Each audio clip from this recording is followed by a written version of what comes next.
Welcome to Born on the Bayou Sports, a Houston sports show made for Houstonians by Houstonians. Join Tim Costello and Scott Barzilla every week as they break down the latest in Houston Astros, Rockets, and Texans news. Tim's a former minor league broadcaster, and Scott has written 2 books on the Baseball Hall of Fame. Yeah, if Javier could get it figured out, it would make things a lot easier because he was that guy everybody was counting on this year to be a Cy Young candidate, take that big step forward and help anchor this rotation with Fromber.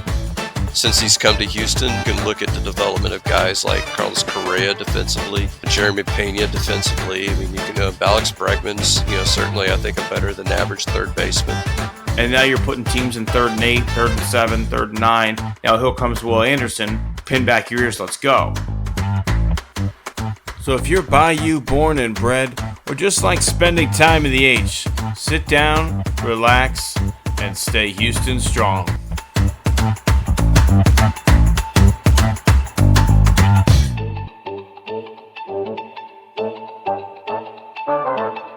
Welcome in Born on the Bayou Sports Episode 1, coming in hot as we get ready for the NFL playoffs to start this weekend. I'm Tim Costello, he's Scott Barzilla, and we are so excited to have you joining us. Absolutely, and thank you for joining us for our rebranding. That great intro there. It was fun listening to that for the first time live, and I'm a 3rd-generation Houstonian. I don't know about you, Tim.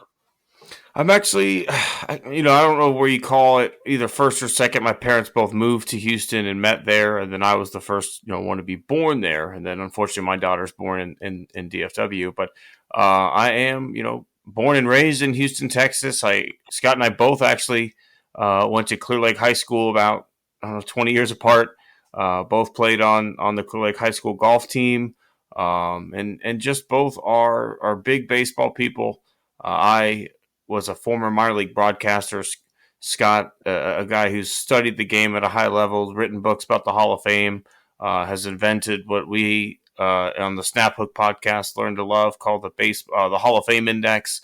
Really, just as baseball fans, as Astros fans, this should be a show that you love. As Houston sports fans, we're going to bring you a show week in and week out that really does focus on Houston sports, because I know if you are someone who grew up in the Houston area, the thought process was, at least in my age group, was they never talk about us. They never talk about Houston. And then just finally when we get good, when they do talk about us, most of the time it's they want to talk about the sign stealing scandal and college cheaters and belittle everything that we've done as a city, as a franchise. So that's not what we're going to do here. We are pro-Houston. We love Houston, but we're not going to sugarcoat it. Scott, you and I both tell it as it is, and that's what this podcast is all about. You're adding a few years to me, Tim. We're actually 15 years apart on graduation there. So you said 20. However, I did show my age today at work. And so, Tim is the high-tech part of our tandem here. He's the one that produces everything and puts everything together. So I work as a special education teacher. So I thought I would kind of roll this out here. And they wanted us to go on Microsoft Teams today for a training. And everything was okay. For the first 15 or 20 minutes, you have that, oh, is my microphone on? Can you see me? So, that flushed about 15, 20 minutes down the toilet. And then they put us into breakout rooms. And so here's what they did. They said, we want you to write your names on the sticky note. So what does old tech guy here do? I ruffle through my drawers and I'm looking for my pad of sticky notes. And that's not what they were talking about. Apparently there is a virtual sticky note on Teams. And so I was that guy. And so, after years of, helping my parents through tech, I've become that guy. Hey, it happens to everybody. At some point, you are the oldest guy in the room, right? Like it literally will catch everyone. Father Time is undefeated, and Scott, apparently it was your time to be the guy who needed a little bit of help technologically. It sounds like you guys do a lot more on Teams than I do, and I literally use Teams every single day for work. I probably field 30 Teams calls a week for my job as well. So I actually love Teams better than Zoom and Google Chat. But hey, it is what it is. If you ever have any questions about Teams, I'm sure our audience or myself, we'd be glad to help you. And it's been a lot of behind the scenes work getting everything up to date and ready to go to be a new show. Because for those of you who are joining us, we did used to host a show called the Snap Hook Podcast. That show started off on one thought process, and just like a snack hook, we were playing out of another fairway completely by the time that we decided to rebrand and start a new show. So we are thankful for those of you who are coming over, but we're hoping that we'll attract some new listeners as well by focusing solely on Houston and letting people know that we are a Houston sports podcast, because we talked a lot of Houston sports on the Snap Hook, and we just weren't branded properly for that. Absolutely. We will still talk a little bit of golf, but mainly our personal golf games, not necessarily the PGA Tour or LIV. I know you got out this weekend. I actually got out this weekend as well. What I will say is that I drove the cart extremely well. I mean, there was a one-car bridge that I did have to drive across, and if I had not been sober, that could have been ugly, but I steered it, straight. Got across the bridge. Everybody could read the scores on the card. It was, excellent penmanship. Other than that, it was not a great experience on the golf course. I can't speak for you, Tim, but I've played a whole lot better than I have the last few times out. Yeah, I played pretty poor golf myself. I shot 77 on Saturday with 38 putts, which is just absolutely awful. I had 2 birdies, both of which I hit a green and 2 putted, and then I don't even know what I shot on Sunday. Kind of just started messing around up there and just trying to rip driver and have a good time. And we had about 30-mile-an-hour winds blowing, so I just was trying to hit big old cuts and draws with the wind and have some fun out there. So I stopped keeping score. But it was just good to get out. I know that you and I both have struggled to get out as much as we'd like to play. So to be able to play 2 days this weekend for me was fantastic. And I know, you personally always looking for any chance you can to get out on the course. Absolutely. And so we've probably buried the lead here over the first, 7 or 8 minutes, just kind of introducing ourselves and rebranding the show. But obviously the dominating news of the week is your Houston Texans are AFC South champions and returning to the playoffs for the first time since calendar year 2020, season year 2019. So, we're looking at 4 years, of just the absolute desert in terms of Houston Texans football. So, looking at this last week's game, I want to just open this up. We want to try to, be as positive on this show as possible. So I wanted to start off with game balls. So, watching that game, I know you probably watched it as closely as I did. Who gets your game ball for your Houston Texans? I mean, I think that's the easiest game ball you've given all season, right? Nico Collins steps up in the biggest moment where you have literally no wide receiver depth behind him. You've got a undrafted free agent and a guy who beat cancer and then is still trying to work his way back into the rhythm of the game, and a tight end and running backs. And what does Nico Collins do when everyone in America knew that CJ Stroud is looking his way? He caught every ball that was thrown his way. He was 9 of 9 targets and receptions, $195, and 2 tutties. I mean, at the end of the day, what more? Oh, sorry, 1 touchdown. But either way, the touchdown he had set the tone for the whole game. And he was just always there when CJ needed him. You look back to what might be the turning point of the game was CJ Stroud pressured up the middle, kind of zigzags, looked like he's just going to throw it away after avoiding a sack. And then here comes Nico Collins out of freaking nowhere to come up with an unbelievable diving catch for a first down and keeps the drive moving. When that game got tied after being up by 14 points, 11 points, then 3 points, and then it was tied. You needed that. The momentum had shifted. You were on the road. It looked like CJ was about to take a huge sack, and instead Nico Collins pulled something out there. Unbelievable. So to me, the easiest game ball goes to Nico Collins. Yeah, you pretty much stole mine. I mean, that's the obvious answer. So I'm going to go with somebody that probably that you and I would not normally think of, and that is Derek Stingley. Because I want and CJ Stroud, obviously, the quarterbacks, get credit, and that ball that he threw to Nico Collins to open up, the Texans offense was just a thing of beauty. I mean, he couldn't put the ball any more perfect. 75-yard bomb, just really punches them right in the throat to start the game. But do you remember hearing Michael Pittman's name? No, he had 3 catches, 2 of which were early on in the game, and then nothing pretty much. That's your shutdown corner. That's what Yep. shutdown corners do. And so the thing is that you're not going to hear Derek Stingley's name in the course of a telecast, and that's a good thing.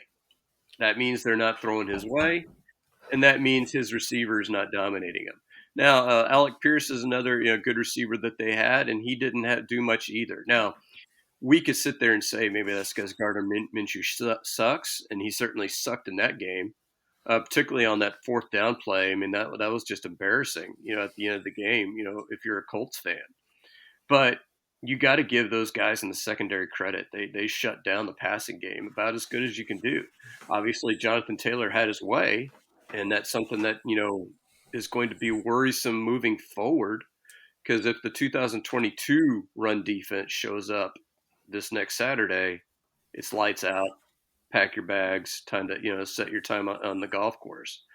But if you can, if they could find some way to put Stingley on Amari Cooper, I know he does. I know D'Amico Ryans doesn't like to move those guys to, both sides of the field. I know he likes to keep them on one side of the field, but you can't let Cooper gash you for 250 plus yards. I mean, that's just you have to do something. And if you could find a way to put Stingley on Cooper, this could be a whole different ball game this next Saturday.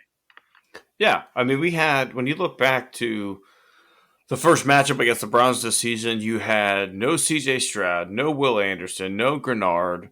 You had no Stingley. I think Nelson was out too. You had no corners. I mean, those safeties, right? Or both your safeties were out. You had Andre Carter Houston playing safety. It was not a fair fight. And so, yes, the Browns are missing Deshaun Watson and Nick Chubb. I'll give you that. But right now, Joe Flacco's playing better football in Cleveland than Deshaun Watson ever has for Cleveland. They've never gotten the best out of Deshaun Watson that we saw in Houston. So you can say that, we're missing our quarterback, but the guy you got now is playing better than the one that you had playing. And you know what? You're getting productive runs out of Ford as well. So, yes, Nick Chubb's fantastic. He's a great player.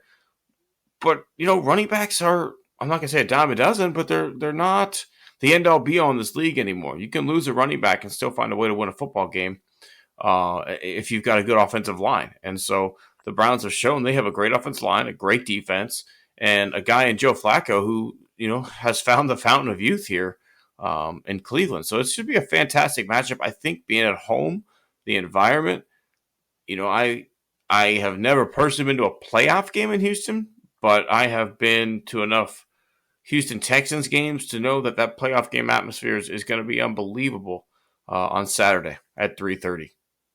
Yeah, and for those in the line currently, at least the last time I looked at it was Browns by 2.5, which I think is fair.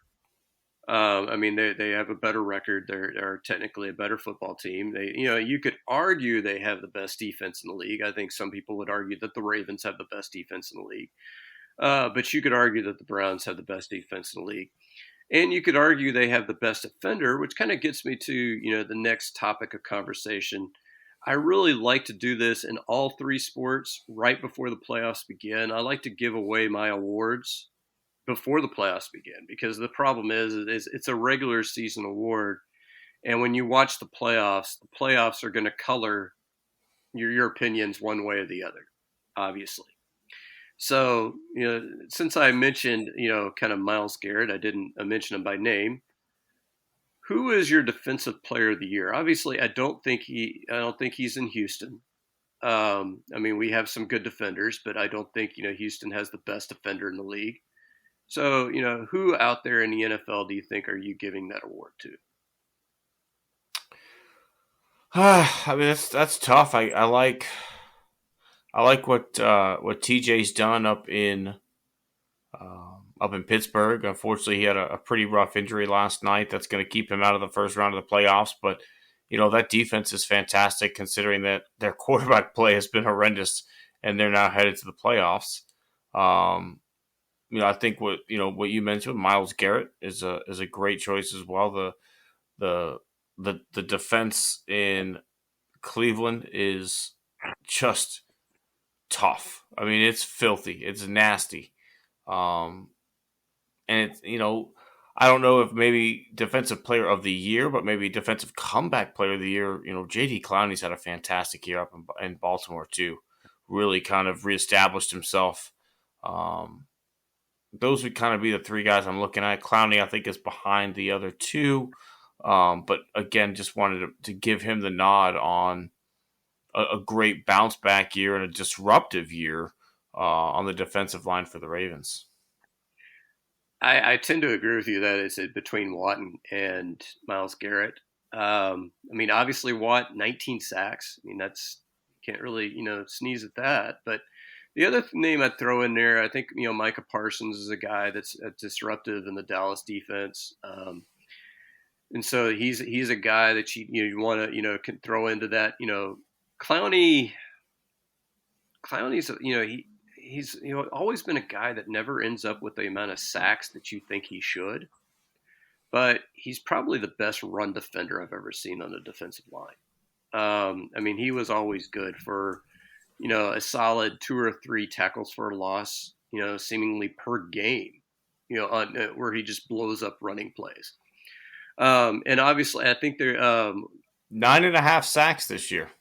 Yeah, I mean, he's just not you. When you draft a guy number 1 overall, I mean, you're thinking like a Khalil Mack, somebody who's going to get 15, 20 sacks, where he was in that. That's a career high for him, though. It ties a career high that he had in Houston. So yeah, I mean, it is what it is, but a nice bounce back year from a guy that a lot of people thought was washed after a 2-sack year in Cleveland last year.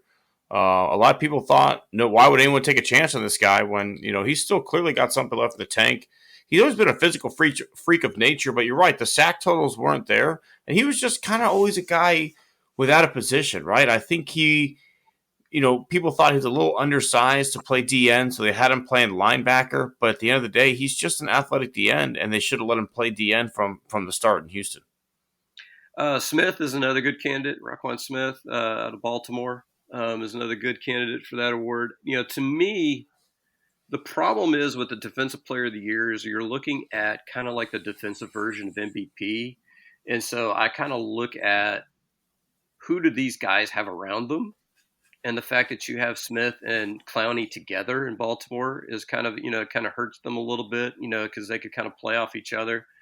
I would tend actually to give it to Myles Garrett for that reason, just because, they've had 4 different quarterbacks win games for them this year. Their quarterbacking play has been just an absolute abomination up until Flacco. So Myles Garrett and that defense kept them afloat.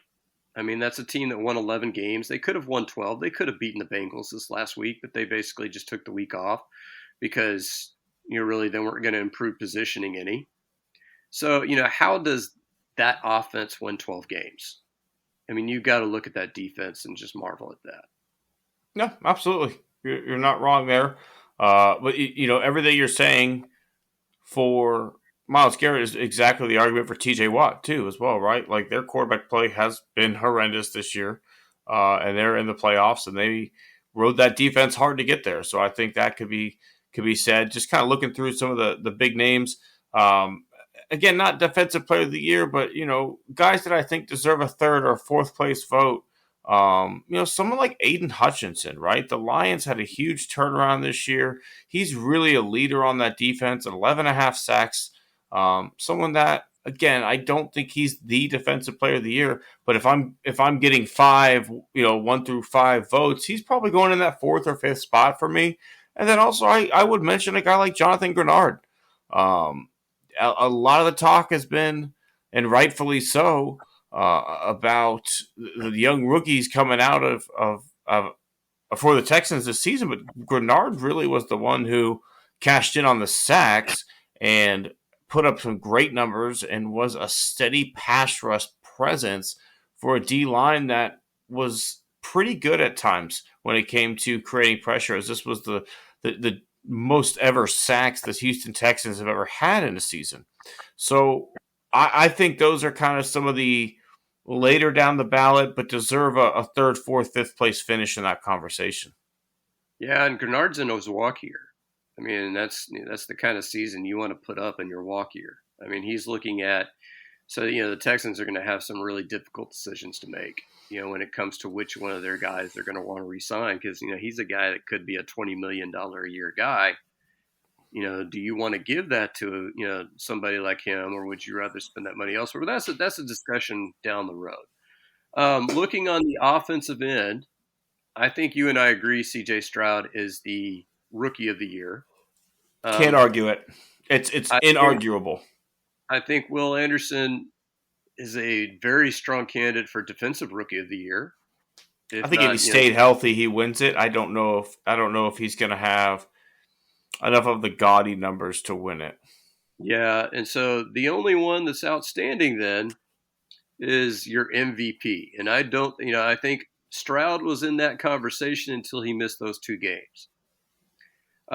So who amongst the other rest of the league do you think are you looking at for MVP? I still think, for me, Stroud is very much in that conversation. I still think he'll finish top 3 in votes when all things are said and done. But I do think maybe it's down to 3 guys for me. They're all quarterbacks. It's going to be down to Stroud. It's down to Brock Purdy, and it's down to Lamar Jackson. And I think one of the things that you talked about early on is, when you look at an MVP, what did you do to take that team to the next level? And Lamar Jackson this season, you look at that receiving core, it's turned into a pretty good one, but like one of their best players are rookie. You've got Odell Beckham Jr. coming off 16,000 knee surgeries. And you've got Mark Andrews, who's missed a good chunk of the season. Oh, and he's running a brand new offense. Now, going into the year, I said this offense was going to be better for him, and I think it was. I think he stayed healthy. I think he had more creativity, fewer design runs, and more just scrambles, which are tough to defend in this league when you have a guy like Lamar Jackson. So I think Lamar Jackson's first, and then a tie for second, really between CJ and Purdy. Huh? You don't think who's top 3? I don't think Stroud is. I don't think he's going to get there, because I don't think that the voters vote for rookies. I mean, you're going to have to absolutely wow them. I think when you look at who was most important to his team, he's absolutely top 5. But the problem is those guys are going to look at numbers. And so I think Jackson's your guy, because I think Jackson was the most consistent throughout the season. I think Brock Purdy, you have 2 problems there, and you've made this point on our old show. Look at how many weapons that guy has. I mean, how do you stop that offense when they have everybody? I mean, when you shut down the running game, they've got 2 great wide receivers and a tight end. When you shut down Kittle, they've got 2 great wide receivers. When you try and shut down the entire passing game, you got McCaffrey. So, I hate to label him as a game manager, because I hate putting that label on a quarterback. But he's a point guard. He's more of a point guard. Yeah, that's what he is. And I think Jackson, with that dynamic ability to run and throw, I think has it. The other name I'd throw in there, and this is going to be kind of a lightning rod, but I think Josh Allen deserves some mention.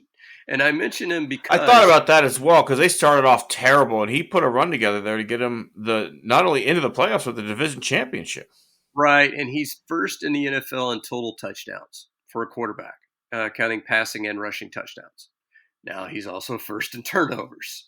So you got a little bit of Brett Favre action going on there.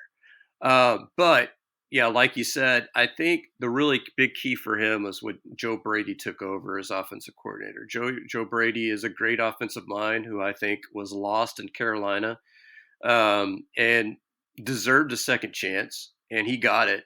And I think he's taken the most of it.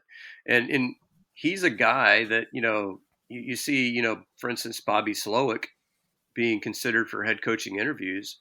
Joe Brady's a guy that I would look at if I was a team, for a head coaching interview. I know someone that we go ahead. I'm sorry. So he was interviewed here, early on. Of course, that was, part of when the processes were a complete joke. But he was a guy that you kind of had to take seriously back then.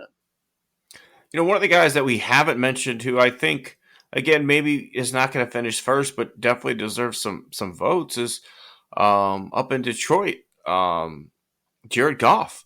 When you look at the turnaround that team has had, the season that they've had, he's been pretty good. He put up pretty big numbers this season. I mean, was he the leader at everything? No. But at the end of the day, you've got a fantastic Lions team that is a threat in the playoffs, led by a guy that many people had written off this 2 or 3 years ago as a bust, and now he throws 4,500 yards, 30 touchdowns, and 12 picks. I mean, that's some great quarterback play, and I think he deserves, again, if you're going 1 through 5 on your ballot, Goff should have some votes at the 4-3 range, in my opinion, at least, somewhere down the line. I don't think he's going to finish in the top 3, but he's a guy that should get some points and some recognition for the turnaround that happened in Detroit.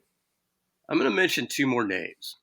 And this is the reason why I do this. Jared Goff is another good example. The reason why I do this conversation now is because inevitably we're going to look at the playoffs and we're going to look at these guys differently depending on what happens.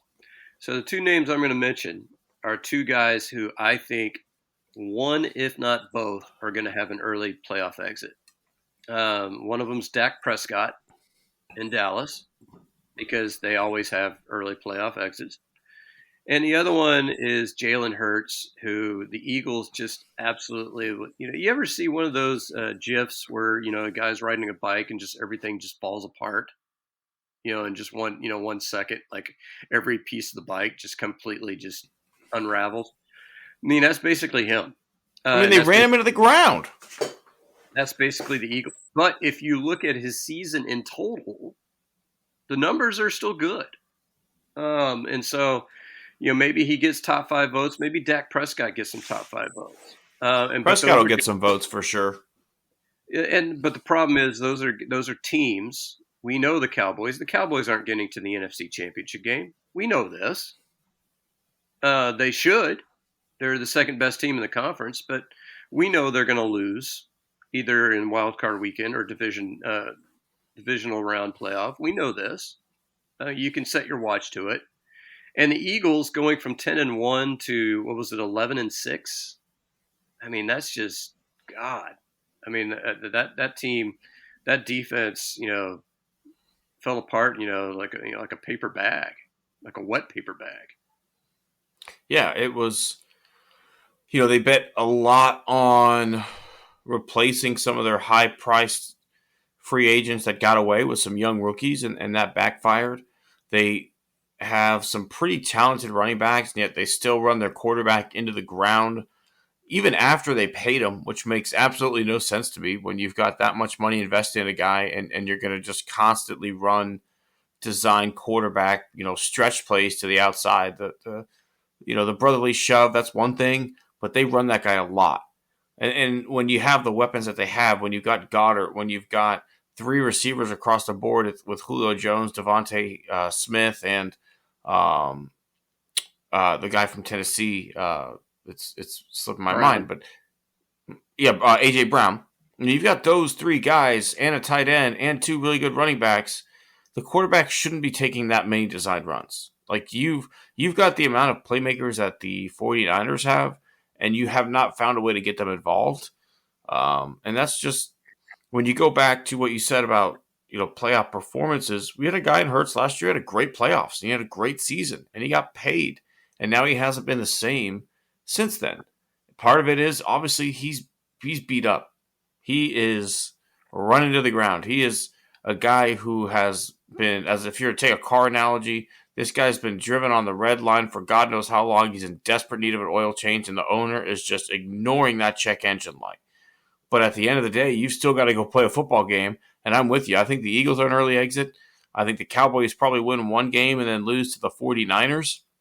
And I think on the other side, this might be the year that the Chiefs look very beatable. I could very much see the Chiefs being a one and done this year in the playoffs. They've had almost no explosion offensively this year, and it's very hard to put together constant 10, 12, 15 play drives in this league. You've got to have a 75-yard strike in there somewhere, quick playability, and Travis Kelce's a step slower. You let Tyreek Hill go. McCole Hardman drops everything. Tony drops everything. At the end of the day, you've got little to no speed that's at least reliable out there for you. Yeah, so you mentioned there are some intriguing matchups in the playoffs, and that was a good segue mentioning that the Chiefs are going to match up against the Dolphins, or another team that kind of leaked oil down the stretch, to use your car analogy.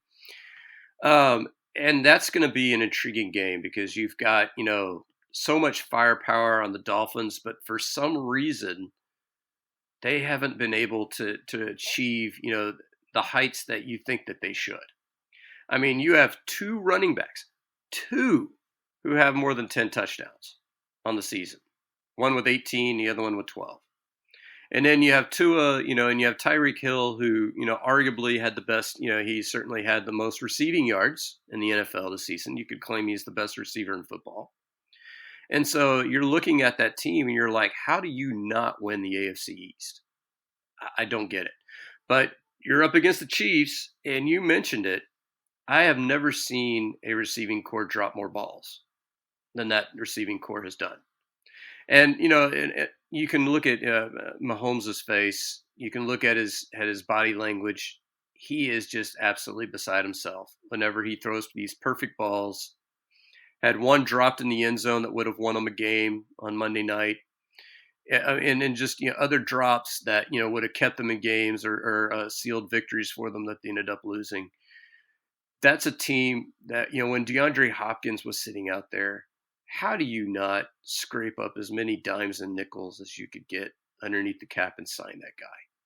I don't get it. And so, and then that's and I don't know if you heard this one before, but Tennessee is referred to at Battle Red Blog as Mesopotamia, which I think is absolutely, that should be trademarked. They fired their head coach for reasons I'm not really sure, looking at that talent level. But I think that Chiefs-Dolphins game, somebody's going to come away disappointed because those are two high-powered teams, and one of them's going home. So out of those two, who do you think is going home? I still think the Dolphins go home. Typically, well, number one, first of all, it's going to be cold this weekend. In Dallas, it's going to be in the teens. So Kansas City is north of us. Let's just assume low, 10 degrees. So you got guys from Miami Beach traveling to that. Historically, it doesn't go well for the warm weather team. I do think that's a huge advantage for Kansas City. I think the snow will negate some of Miami's just speed. Because here's the thing with Miami, they're a quick strike offense, right? And I think that's what hurts their defense throughout the course of a season is they don't get as much rest as some of these other teams do. Like, yeah, you've got 2 10-touchdown running backs. You've got Tyreek Hill. These are all big shot plays. Like, the team hits big a lot, but the defense doesn't get a lot of breathers. So you can have a good defense just winded the whole time. Now, I'm not saying they're a great defense, but I am saying that they don't get the rest that a lot of teams get because they hit it big. We'll see what happens. I don't know if those big plays are going to be there as much necessarily in the snow, But, only time will tell. If it's just cold and not snow, I think the Dolphins win. I think if we get snow and it's a little bit sloppy, I think that's where it goes to Kansas City. I'm actually going to flip that. And I'm going to say if it snows, Miami has the advantage. And the reason why I say that is because look at the Chiefs. Who's running the ball for them? Pacheco. How good is he? Pretty damn good. He's pretty damn good, but you look at the Dolphins over there, they've got two really good running backs. And so, not wrong. If it's a running game, because, the thing you got to look at is, that's going to slow down the Miami passing attack. It's also going to slow down the Chiefs passing attack. Now, I think that Mahomes has probably got an advantage in terms of he's probably, used to the weather more than Tua is. And they're more methodical, right? They don't have that speed. So they've had to pick up 10, 12 yards at a time all year where the Dolphins, I feel like they want to hit you big. They want to run 2 quick plays, hit a play action for 50 yards over the top. Like where the Chiefs would like to do that, they just can't. Yeah, and I think, so the question is if the Dolphins can take away Kelsey, if you're leaving it in the hands of wide receivers, those hands are not hands that I want to rely on. But, I don't know the availability of certain guys. Like Bradley Chubb has been out for a long time for the Dolphins. I don't know if he's going to be available. That's certainly taken a chunk out of their defense. Jalen Ramsey is, supposedly a shutdown corner. Who do you have him shut down? I mean, do you put him one-on-one on Kelsey? Maybe that's, something, maybe you want to deploy him that way. I think that'd be a bad idea. I think Kelsey would own him in that scenario. I don't think Jalen Ramsey has the size to compete with Jason Kelsey. Yeah. I think you've got to put him on either Tony or Hardman and just let him get shut down, right? Or Valdez Scantling or whoever it is, but just take a receiver completely out of the game. Probably Tony.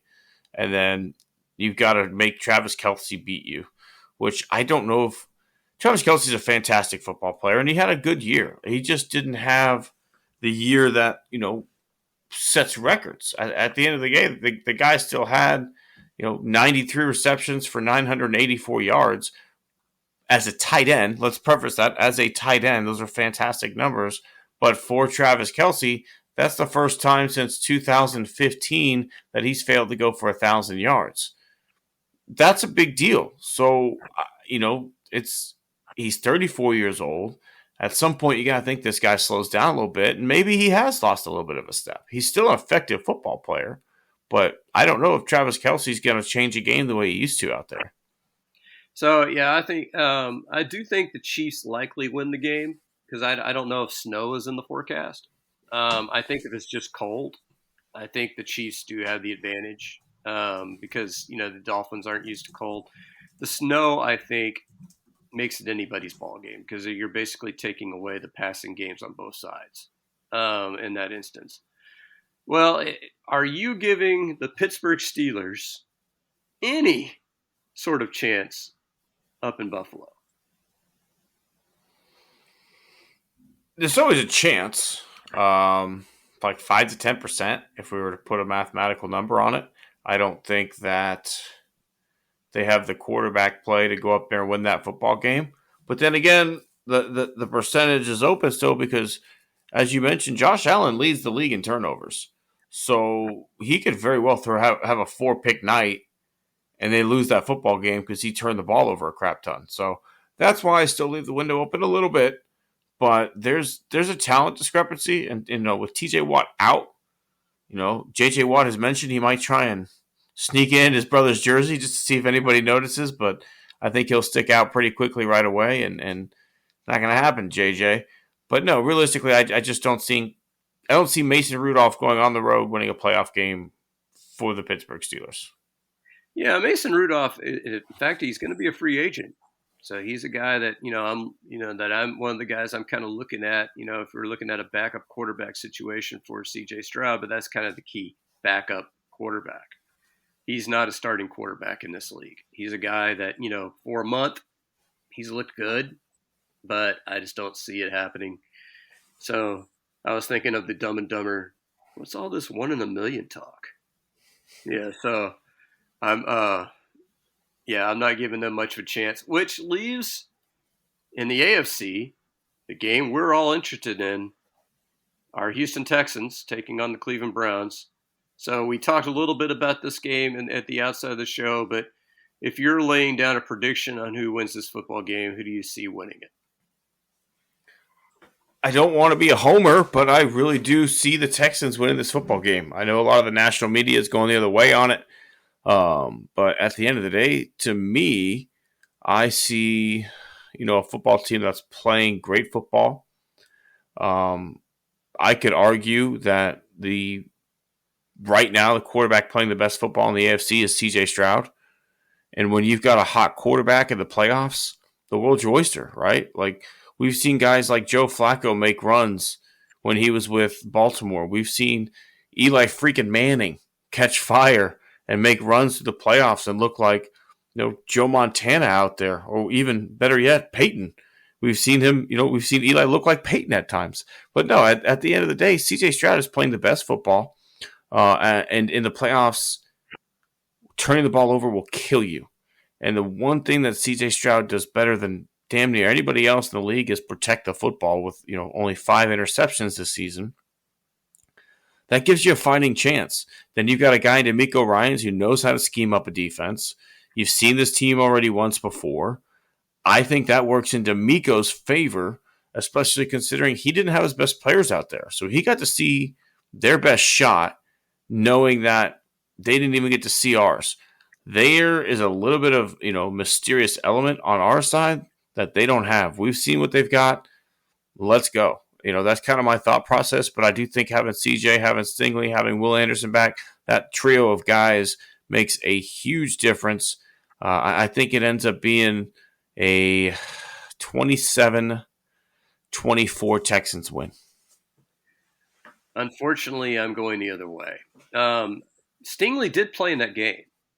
Just Ryans never deployed him on Amari Cooper, and because he doesn't want him switching sides of the field, which to me, that's just absolutely, I have very rarely ever criticized anything DeMeco Ryans has done, but that was just a huge mistake.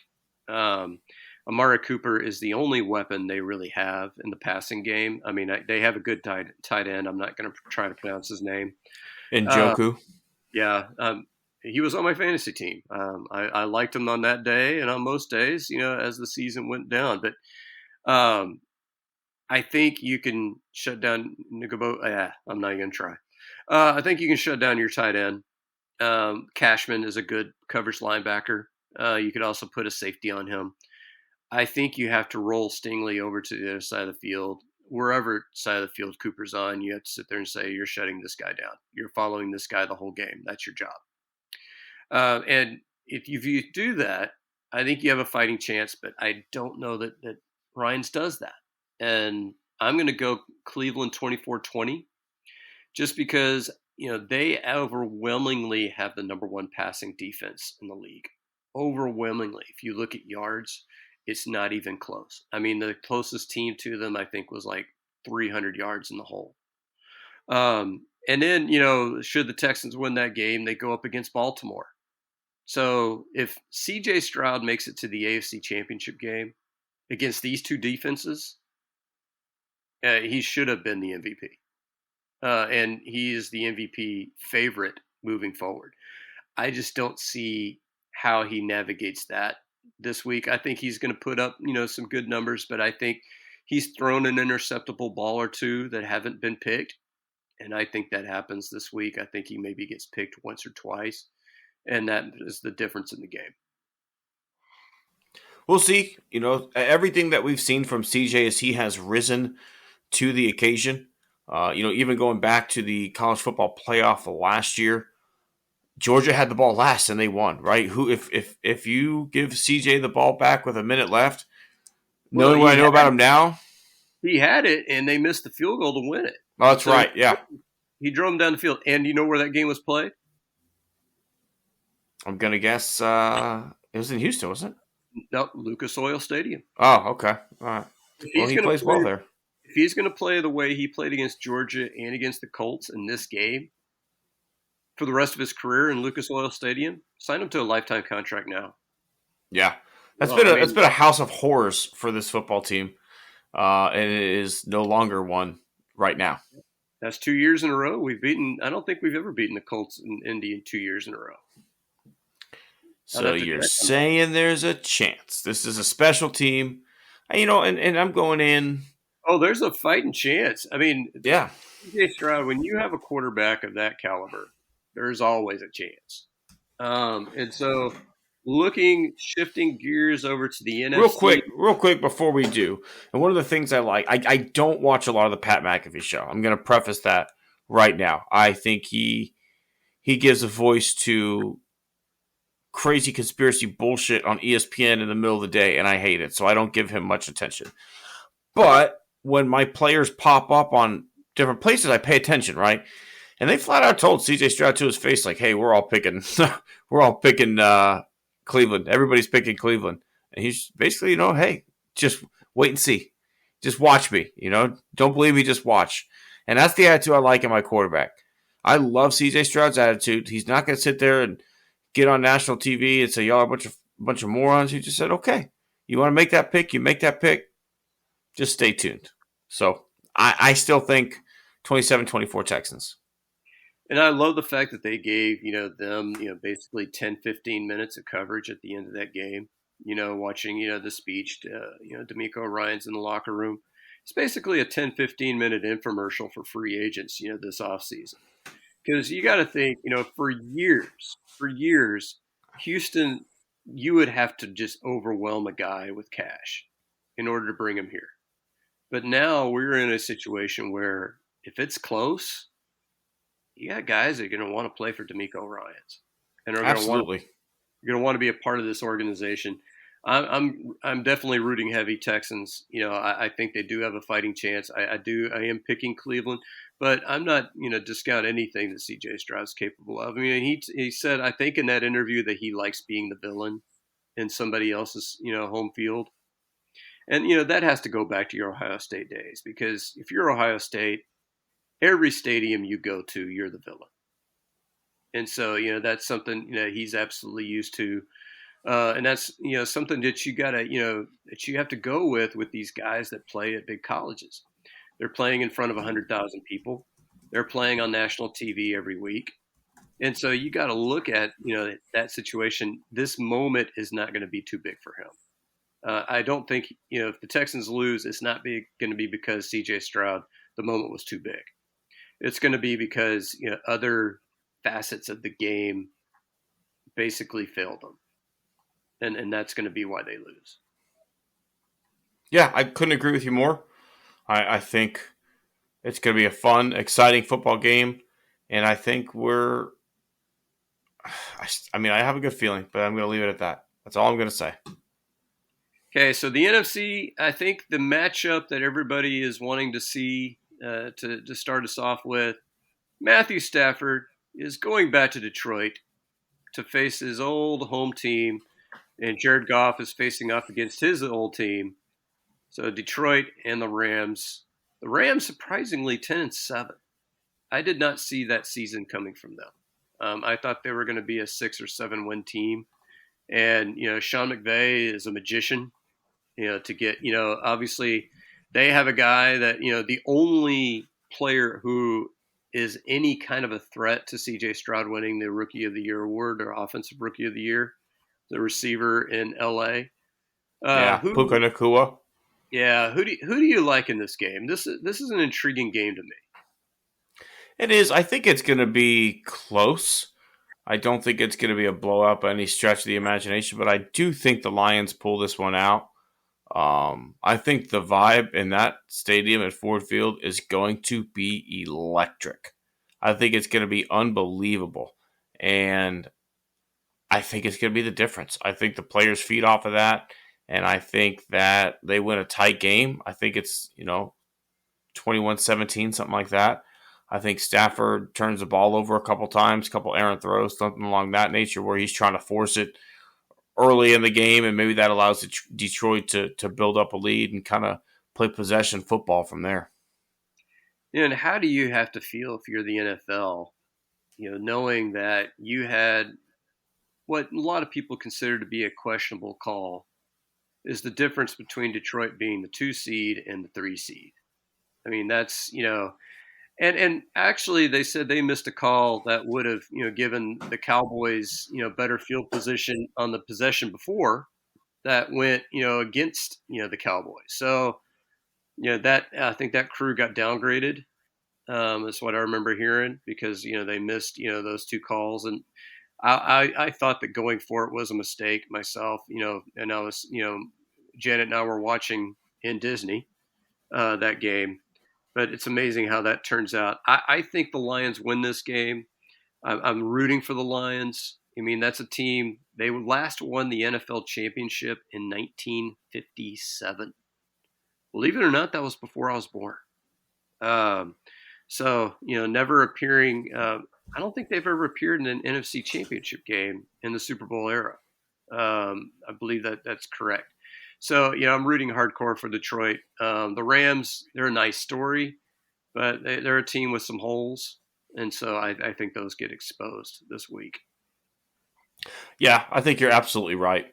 I think the team that got unbelievably lucky this weekend is the Eagles. We talked about them, a team that not going to make a deep run. Well, then here they get a matchup with the Buccaneers in the first round that, obviously I think the Eagles are going to win that game. I think it might be ugly. It might be sloppy. But I watched the Buccaneers struggle to score 9 points, I think it was, on at home against Carolina. So I do think the Eagles win that one. What about you?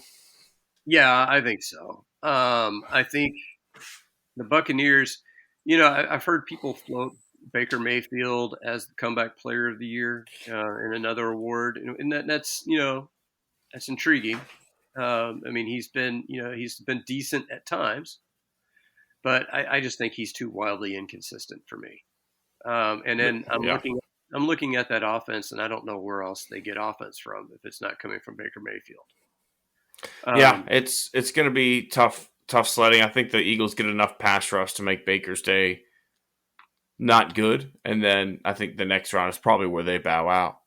Oh, sure. They would be going up against the 49ers, I think, in that instance, and I don't see anybody beating the 49ers, at least in the divisional round. So that leaves the Cowboys. And the Packers. Yeah. So who are you liking? In that game? Now, if you go back some years, if you remember, the Packers, I think in Dak Prescott's rookie year, the Packers come in and upset them. Of course, that was with Aaron Rodgers and not with their current quarterback. But I don't know. I think the Cowboys are too good at home. I think so, too. I think the Cowboys actually win convincingly, and I think it gets all the fans riled up saying this is their year, and then next week against the Niners, or I think not against the Niners next week, but against it could be even the Eagles. I'd love to see the Eagles knock them out, and then the Eagles face the Niners. So we'll see what happens, but... Yeah, I think it's the likely Lions. I think if we picking the Lions to win, I think the Lions, and we've seen the Lions play them obviously fairly easily in Dallas. I don't know. What was your opinion of going for 2 there in that last possession? I liked it. I mean, the momentum was in your favor. Go get it. Let's end this thing. I think that's something that the players respect and appreciate. And I liked the call. I mean, I'm okay with the initial call. I think once that penalty happens, I think you kick. That's what probably right there. That's what I would have done because you're going from the 7. Your chances of punching it in from the 7 are considerably less than punching it in from the 2. And I've seen still pictures of the guy who caught the 2-point conversion, actually going to the referee and talking to the referee. Of course, nobody knows what was said. He could have been asking him where he's going for dinner. Who the heck knows? But, that's kind of embarrassing for the NFL, to see still shots of that. There's been a lot of embarrassing things for the NFL. I think one of the big ones that's most embarrassing is the Texans. By the way, As soon as we made the playoffs, I told Haley, don't make any plans Saturday at 3:30. That's when we're going to be playing. And she said, how do you know? They haven't announced the schedule yet. I said, we know. The Texans always get that first Saturday game, babe. Don't worry about it. As do the Astros. It's tradition. But no, so the Texans game is Saturday, obviously, and it is on NBC, right? Well, then the Saturday night game, Dolphins-Chiefs, it's on Peacock. Yeah. It is on Peacock. It is outrageous that you got Dolphins-Chiefs, that much firepower. Saturday night, prime freaking time, and you go to Peacock, and I'm pretty sure it's the one that people have to pay for, Scott. So let me ask you this. I think I have Peacock, so that's not really going to impact me. But since we're both Fubo customers, I'm guessing that game is not on Fubo. No, it's only on Peacock. So the question, and I was talking to Haley about this earlier, if I am a Chiefs fan or a Dolphins fan and I don't already have that and I don't pay for it, I suck it up and I get it, whatever. If I'm just a casual NFL fan, I'm not paying for that app just to watch this one game. Are you? No, of course not. I don't know that it's necessarily going to be that going to be costly, because I've had Peacock all season, and we've watched the Sunday night game on Peacock. Is it the free version or is it the one that costs money? I think it's the free version, but Okay. I think they want you to download the app still, because Gotcha. they're going to upsell you. From that point that that there's commercial free or whatever the case may be. I mean, I love the way Fubo is, because Fubo knows what I want to watch. I mean, they know the sports that I want to watch, and so when you turn it on, boom, it's right there. Because the only other one that would have been in the price neighborhood would have been DirecTV, and talking with them on the phone was just a maddening experience, because I'm sitting there explaining to them that I am literally be getting your service for the Space City network, maybe ESPN. That's it. Well, we'll give you all these movie channels. I just sat there and told you I don't watch movies. Well, but we'll give you like NFL Sunday Ticket for free. No, I literally told you that I'm there for 2 channels. Just stop. You should ask for like the Playboy channel or something. See what that did. Like, give me, give me Hustler or something like that. You gotta offer some channels. Give me some channels. I don't even know if they even have a channel anymore. I don't know. I don't even know if the Playboy channel is a thing anymore. The internet's really changed some things. Yeah, that it has. But so I think we've run through the 6 games. We're kind of coming up on that portion of the week. But before we get to that portion of the week, since we are Houston Sports, we do have another team that is in season. Do you have any Rockets thoughts since the last time we spoke? The team has been playing great ball here lately. I think they've kind of hit a point in their schedule where they're playing a lot more up and coming playoff teams, right? I think early on it looked like we were playing a lot of tough teams, but maybe some of those haven't fizzled out season-wise like we thought. Whereas now we're playing. We played the Heat last night. We lose by 7. We're playing good basketball. We're just not there yet on a talent level. I feel like we're still about a year away, I think, from some of these young guys developing. I think Jalen Green has been better.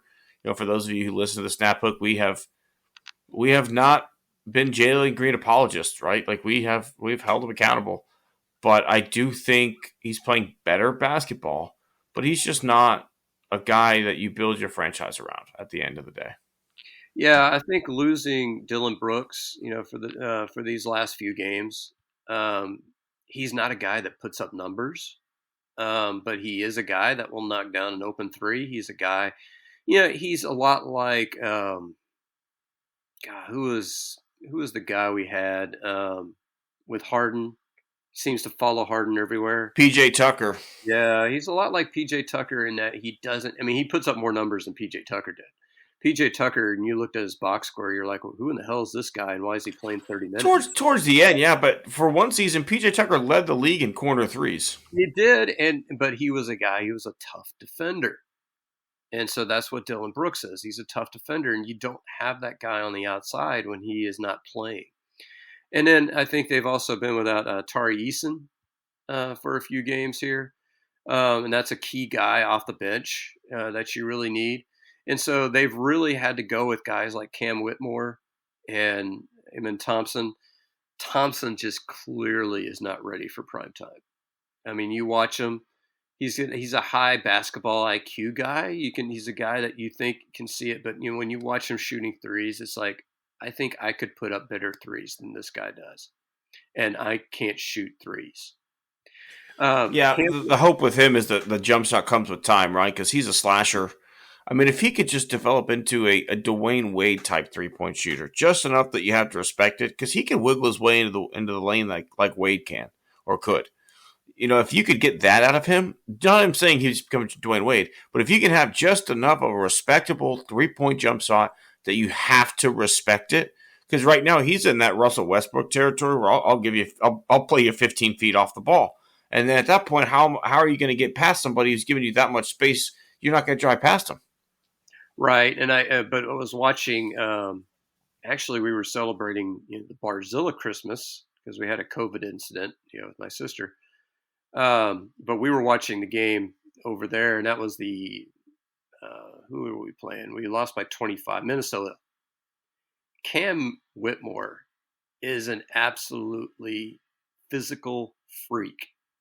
I don't know if you saw replays of the dunk that he had, where he ran through the lane and he took off from about, it seemed like 10 feet from the bucket and just soared over everybody. And I think he had to hold on for about 2 or 3 seconds just so he could safely land. But it was the dunk of the year easily during game action. And he's a guy that you put up 11 points in that game. So, he's a nice guy to have off the bench. Again, this team desperately needs somebody that can knock down an open jumper off the bench. You desperately need that. I don't know. We need a 20-point scoring guard. Well, I don't even know if you need 20. But you need somebody who can come in, play you 15 to 20 minutes, and can knock down open looks. I don't know who that guy is. Yeah, see, I feel like this team is dying for a 20-point shooting guard. Like, that is what this team needs to take the next step. Because you've got to. Like, but the third time it does it now in the league. Like, legitimately, look around the league and look at how these people are scoring. 20-point shooting guards are not. Okay, let's say 18 or even an 18-point shooting guard. I mean, freaking Cade Cunningham up in Detroit is averaging 22 this season. They're garbage points, but still, those guys are out there. A guy like Kevin Martin is out there. It's just we have a guy in Jalen Green who could give you 28 or he could give you 8, and you never know what you're going to get. Yeah, he's a box of chocolates, Scott. He's more like he's a Bream burrito. You never know what's going to give you. But yeah, I tell you what, Holiday's a decent guy. I like him off the bench. Jeff Green's a decent bench player. I like him off the bench. Veteran leadership. You need that guy like one of the Berry boys. You need somebody like that who can. You've mentioned guys like JJ Redick, guys like that who can come in and give you 15 to 20 minutes. They can't play. They can't give you starting minutes because you can't have them defensively playing that many minutes. But you need somebody that can knock down an open look. And you don't really have that on your bench right now. If I could go back in a time machine and grab Tracy McGrady and bring him to the future, how good would this team be if you had T-Mac instead of Jalen Green, man? Because we could have had Harden back. Whatever. He wasn't the right personality. T-Mac had the work ethic. He had the right personality. He just had bad freaking knees. But T-Mac on this team playing a 2-man game with Sengun, it'd be unstoppable. Oh, yeah. And then, of course, when you have, all those other guys in the lineup, too. I mean, those teams, those Rocket teams never had a Fred VanVleet. No. You had, I don't know, Rafer Alston, Skip to my Lou out there. You had guys, I think you had Dylan Brooks type players, back in those days. But, like Shane. You had Aaron Brooks, 5'6" shooting point guard out there. Shane Battier was that kind of player. I think he's Yeah, you kind had of Shane Battier, you had Luis Scola, you had Carl Landry when he was able to stay healthy. But I mean, the guard play next to T-Mac, you had Bob frickin' Sura was the starting point guard for a while out there with him. Then you had Rafer Alston skip to my Lou. I mean, there was Mike. not a. What was it, Hmm? Mike? Who was that guy? He averaged 20 points a game one year when we were terrible. Mike, gosh, I can't remember his James. Mike James. Oh yeah, Mike James. He was the D League legend who got called up a bunch, and then he got so many 10-day contracts in a row. He got to stay. Then he had, like I said, Aaron Brooks, who was like a 5'6" point guard, and Aaron Brooks could ball, but again, he was a 5'6" point guard. I mean, you just had so little guard talent to play next to T Mac. I mean, we were convinced that Luther Head was a fantastic option off the bench when he was there. I'm going to give you a name and just think of him as a sixth man. And so, because Tracy McGrady is a guy that you would replace Jalen Green with in a minute. I absolutely agree. But let's say Jalen Green's on this team. What would a Jeremy Lin bring to this team? I think he would bring a lot. I think he would bring a nice scoring punch off the bench. I think he can go small with, you could go small with both he and Van Fleet on the court at the same time if you wanted to. I don't know, man. Jeremy Lin can hit open jump shots. Jeremy Lin can work his way into the paint. He can create. Do I want him as my point guard for 35 minutes a night? Absolutely not. Do I like Jeremy Lin as a six man, like you said, coming off the bench, gunning for 20 minutes a night? Love it. I think he excelled at that role when he was here with the Rockets. Yeah, and that's the kind of player that I'm thinking. And I don't know if that player's out there on the trade market, and I don't know if he is. I don't know if we can afford him. But that's the kind of player that if you added that kind of guy to this team, I think this is a 50-win team if you could find that player out there. Yeah, I'm with you. But still, we still remain encouraged, I think, both of us, about this team. The fact that you got Fubo just so you could keep watching them. I kept my Fubo after Astro season so I could watch the Rockets. It's a good thing. And we'll keep talking Rockets probably more as the show rolls on. It's just, hey, first playoff game in 4 years here for the Texans. That's going to take up a majority of our time. Right. Now, before we get into what Scott called our favorite part of the week, I think we need to kind of get into what this segment is, Scott, because, again, there's going to be some new listeners, new people finding the show.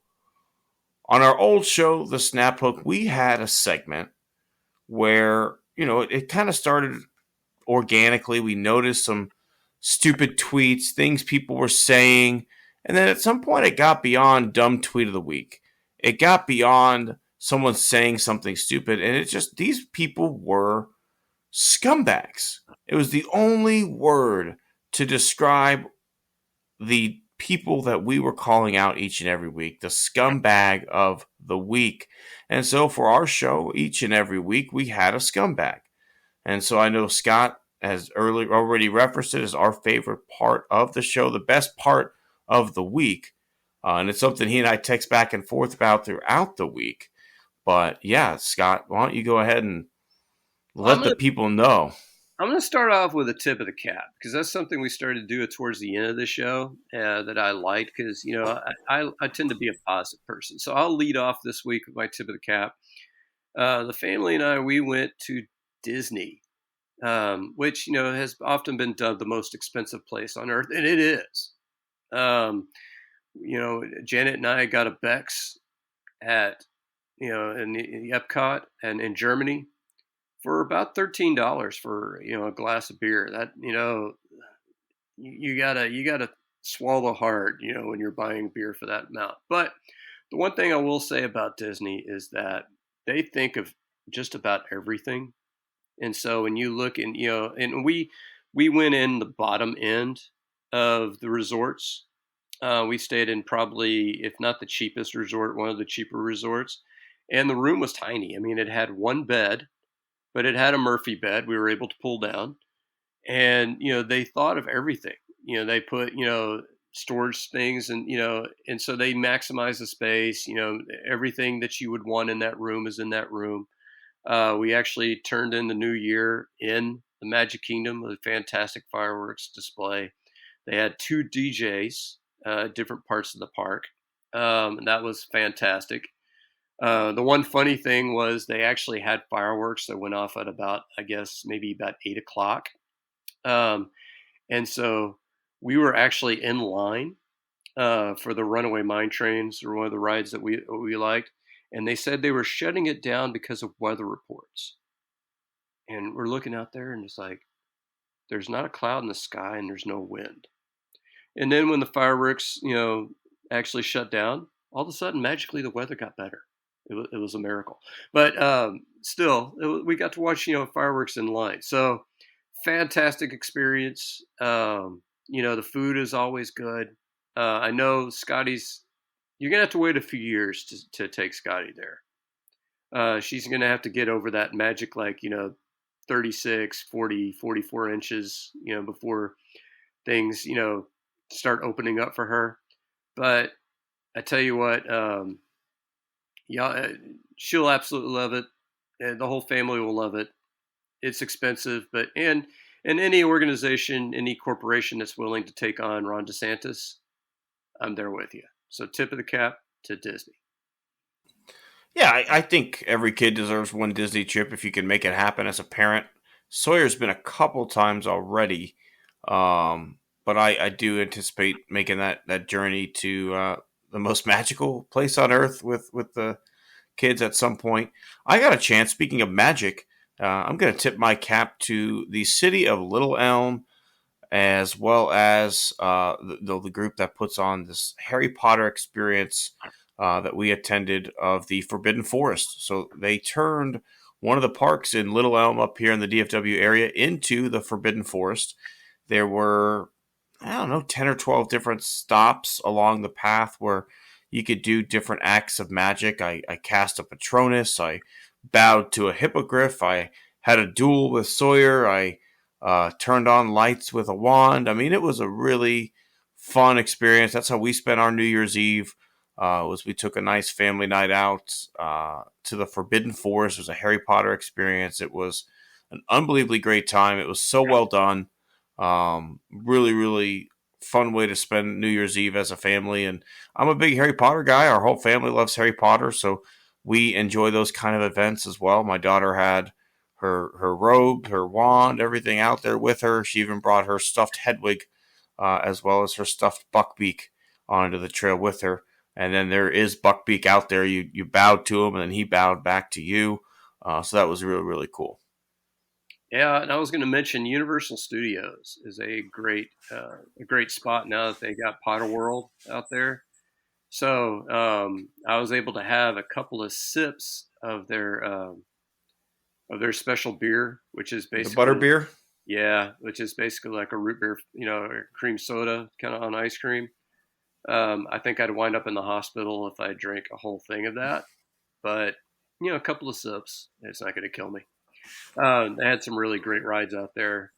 So, obviously, we've had some good people in our lives and good people in the news. And then, of course, we've got the people who are not so good. And would you like me to lead off this week? Yeah, you go ahead, Scott. All right. So I hate to get into the politics on a show that we're rebranding as sports, but I saw this. Missouri Secretary of State Jay Ashcroft. Now, what has he done? He is threatening to hold Joe Biden off the Democratic primary ballot in Missouri because, somebody somewhere, I think, said he participated in an insurrection. I'm not sure. I watched the clip on Fox. I don't think I quite followed. It basically sounded like, well, you did this to Trump, so I'm going to do this to your guy. And so here's the thing. If you want to argue that Trump should be on the ballot, you're free to argue that, and that's fine. If you and your state think that he should be on the ballot, if you think that what Colorado and Maine is doing is unconstitutional, considering it's in the 14th Amendment, which is a part of the Constitution, that's, kind of a tenuous argument there, but you go ahead and make it. That's fine. And there's parts of that I have some problems with as a historian and as a political scientist. I mean, I have a problem with, any kind of provision that allows one person to decide whether somebody is fit for the ballot or not. I mean, I think that's, fundamentally undemocratic. But the processes that Colorado and Maine went through was not just one person saying it. They went through legal procedures. Colorado had a 5-day trial, and they determined that Donald Trump actually led an insurrection. So therefore was not eligible for the ballot. So this whole tit for tat thing is stupid. And Republicans need to wake up and realize what they have as the leader of their party. They're not going to, but we can all hope.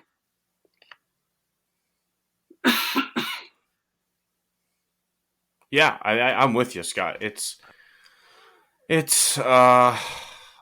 frustrating when this is constantly becoming a talking point, because anyone who actually looks at the cases of taking him off the ballot, the one in Colorado was done by Republicans, and independents. It was not Democrats. It was just people who didn't feel that he should be on the ballot because he had insurrection. And at the end of the day, Republicans don't care about it. They really don't. It's all about what's the latest thing I can squawk at and get enough noise and say that Democrats are communists and that they don't care about free speech, right? Because this is just, all it is, my free speech is being taken away from me. When in actuality it isn't. I'm sure there's a write-in option, and if you wanted to write in Donald Trump, you still could. That's always an option, right? You can always have a write-in candidate, and you can write Donald Trump's name down if that's what you want to do. So it is what it is. They are absolutely scumbags. They continue to be scumbags, and it's pretty on par for the course. But speaking of on par for the course, my scumbag this week is someone that I've mentioned before, but this time it's for a new reason. I'm going after the PGA Tour again, Scott. One of my favorite follows on X/Twitter is the Monday Qualifier. And this guy follows around Monday Qualifiers each and every week. He follows the Korn Ferry Tour, and he follows the LPGA Tour. He doesn't pay as much attention to the big tour. But one of the things that happened this year is players from the Korn Ferry Tour who graduated after qualifying school were told that they would have a spot in the Sony Open, which if you are not a PGA Tour winner the year before, that's the first tournament of the season. But the way that the schedule shook out this year, more regular tour players signed up to play the Sony Open than they had in years past. So after all these young guys had made their flight arrangements and whatnot to get out to Hawaii to play their first ever PGA Tour tournament, they're told, hey, we don't have a spot for you. After they were told at their graduation ceremony, there would be a spot for you. The PGA Tour cannot get out of its own way, Scott. It is an absolute joke. We've been lied to. We've been deceived. As an amateur golfer, we're going to be playing less quality golf balls because the PGA Tour wouldn't agree to bifurcation. This whole thing is absolutely ridiculous. The state of professional golf is worse now than it was 2 years ago, and the PGA Tour is to thank for that. You've got an opportunity to have a great feel-good story with rookies coming in to Hawaii for the first PGA Tour tournament, and you fucked it up. You absolutely shit the bed, and you could not find a way to get the good PR and introduce new players, and we're probably going to have Adam Scott out there. We're going to have Rory Sabatini, whoever it is, these old beat-up pros that no one cares about. No, the PGA Tour is so lost when it comes to promoting young talent. You shouldn't have to win to be promoted on the PGA Tour, right? If you've made the tour, you have the talent to be talked about and to market it. And it starts to make sense a little bit more now, Scott, why the players themselves were so willing to go to live outside of just the money. Because the PGA Tour is a fucking joke. It really is. I'm so over. And you're talking to someone who's a lifelong avid golfer who carries a USGA handicap and plays 50 to 60 rounds of golf a year. And I'm done with the PGA Tour. And I'm not going to live. I'm not going to watch live. I'm just done watching professional golf tournaments that aren't majors. Because it's not enjoyable anymore. And the PGA Tour, once again here, shows the reason why. So let me ask a couple of questions. So number one, how many rookies are we talking about? 4. And how many people did they have in the field? I think it's like a 140 person field. They easily could have made one more tee time. They played 144 golfers routinely when I was growing up. Yeah. I mean, you could have them teeing off both nines. So I don't get it. That doesn't make any sense. I mean, to sit there and have a cutoff, like, to me, if you were talking about 20 guys, okay, I could see, increasing a field by 20 as being an issue. And what's frustrating, too, is 5 of the players that are blocking the 4 Korn Ferry guys are coming from the European Tour. They play a majority of their golf on the DP World Tour. So if the Korn Ferry Tour is the feeder tour to the PGA Tour and you graduate from the Korn Ferry Tour, how fair is it that the international players get to say yes or no before you do? Well, and think about you have guys, taken in baseball terms. You got the 4 best players in AAA, whoever they may be, the top 4 prospects in baseball. And you're going to sit there and say, you know what, we don't have a spot for you because we got Joey Wendell on the roster. And everybody wants to watch Joey Wendell, right? You love Joey Wendell. Absolutely. Not even that. Imagine in today's day and age, the person on the roster was Lance Berkman. Or 45-year-old Lance Berkman. That's who we want to watch, guys. I want to watch 45-year-old Lance Berkman. No, the fuck I don't. I loved Lance, and I loved Adam Scott when he was in his prime. I don't care about him anymore. He's not going to win golf tournaments. He's there to finish 25th, collect a check, wave to the fans, make sure people see the Titleist cap on his head because they pay good money to be there, and then he's going to go home. I want to see the young players that are grinding their ass off to make it in this game. There's we see the Netflix show, Scott, that got so much traction. How do you not market to the young grinders? Like, there should be cameras all over these guys, and instead, right now, they're alternates trying to find their way in. Well, think about it this way. Just take the names out of it. What do you want to watch in golf? What is it that excites you in golf? Birdies, long drives, good up and down, like good play. Yeah, seeing somebody, go in low shooting a 62 or 63.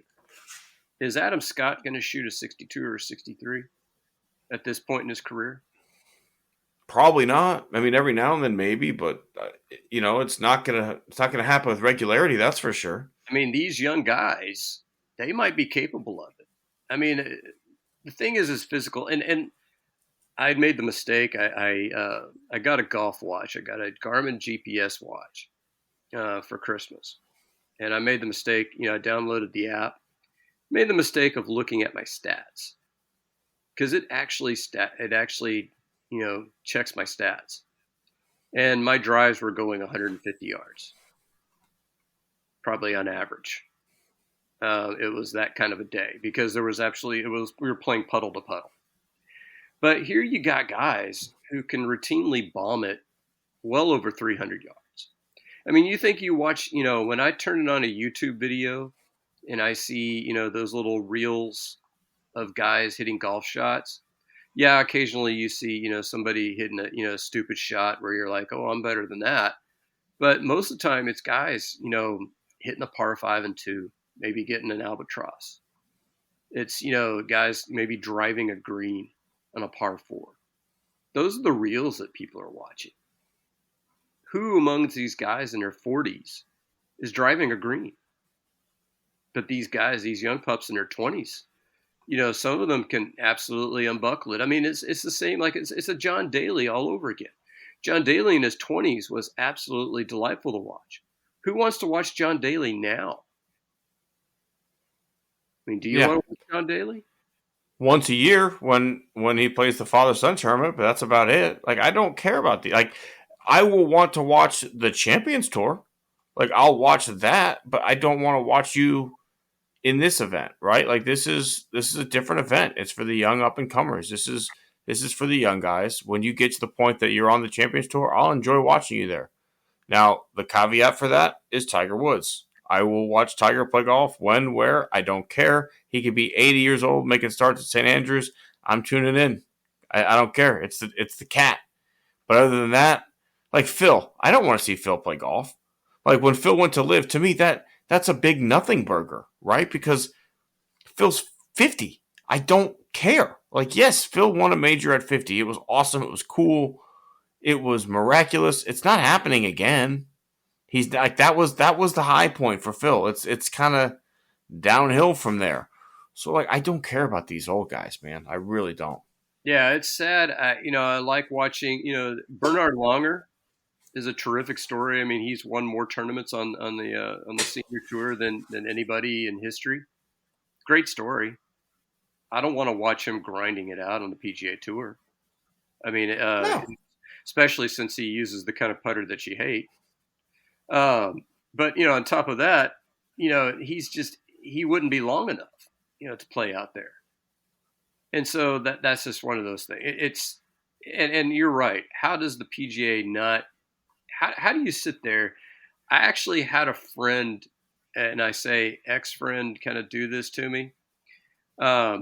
I was supposed to be a groomsman in his wedding, and so I went out and I rented the tux. And on the day of the rehearsal, I was told that I was demoted to an usher because the bridesmaid that I was supposed to walk down the aisle with ended up backing out. And so therefore I couldn't do it. And I'm sitting there saying like, dude, I already blew over $100 on this tux. What the hell? But, it's kind of similar to that. When you have guys who are dropping, money on an airline ticket, they can't afford that. I mean, they can't afford just to do that just on a whim. I mean, that's just terrible. Yeah, and that's where it really bugs me is now they're alternates. They may or may not get in. You're going to have to rebook a flight. That costs more money. It's a bad look. The PGA Tour had opportunities to make it right. They didn't. And once again, this is why I'm not watching anymore. This is why on Sundays I'm playing golf. I'm not watching golf, Scott. So I think that kind of wraps us up, but I just wanted to give everybody an opportunity. First of all, thank you all for joining us on this maiden voyage for our new show. Sounds an awful lot like the old show, but, we rebranded it to kind of reflect what we're doing here. And then, maybe next time, we might hopefully we'll be talking about more Texans playoff football. But, we'll probably bring in some Astros and definitely a little bit more Rockets when we start talking next time. But where can the good folks find your work, Tim? Yeah, I am Tim_Costello 10 on X. And also you can find the show on Facebook. The Born on the Bayou Sports Facebook page is live. It's active. Feel free to join us. Join the movement. Join the community and follow the show. And I do write for Battle Road Blog, Write Texans. I also do have my thoughts from a native Texan on my Substack that you can follow me there. I did drop off of Twitter. Of course, that is something that we talked about when the show was the Snap Hook, which we're not going to talk about in the future. But we do have some exciting plans for the show. Hopefully we're going to get as a part of that Twitch movement here down the road where you can watch us live and maybe interact with us live. And also maybe have some more places where you can watch our show and listen to our show and interact with us in between episodes. Awesome. Well, we appreciate, as Scott said, everyone who joined us on our maiden voyage. It's been a blast. We want to make sure everyone knows we will be here every week breaking down everything that's happening in Houston sports. We are a Houston sports show for Houstonians, made by Houstonians. That's going to be our goal each and every week. Well, we appreciate everyone who joined us, and we will see you next time on the Born on the Bayou Sports Podcast.